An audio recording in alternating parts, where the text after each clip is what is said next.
Señores, vengo a contar la tradición de mi gente. El cerro de la Yaqueme anuncia con gran deleite. 29 de septiembre, allá vamos todos juntos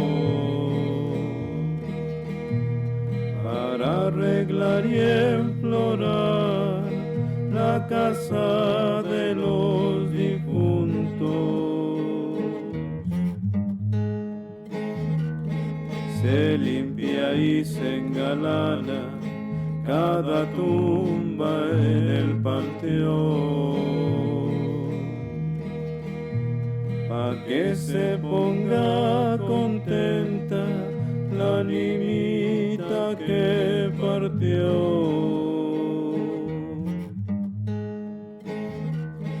El día de San Miguel, en mis que ustedes verán, el panteón por un momento, jardín de flores será.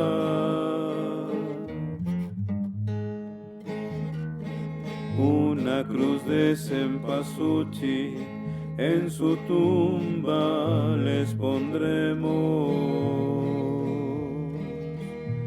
y desde el corazón con los muertos hablaremos.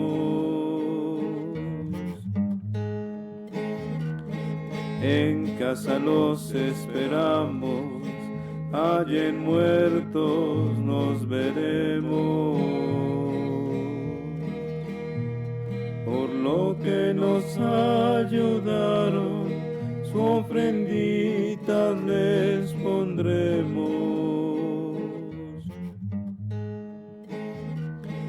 Animitas de mis padres, este día los invitamos.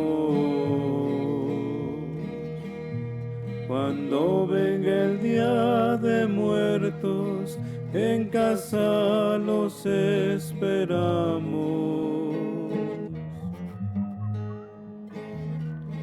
Ya se escucha la campana doblar toque de difunto.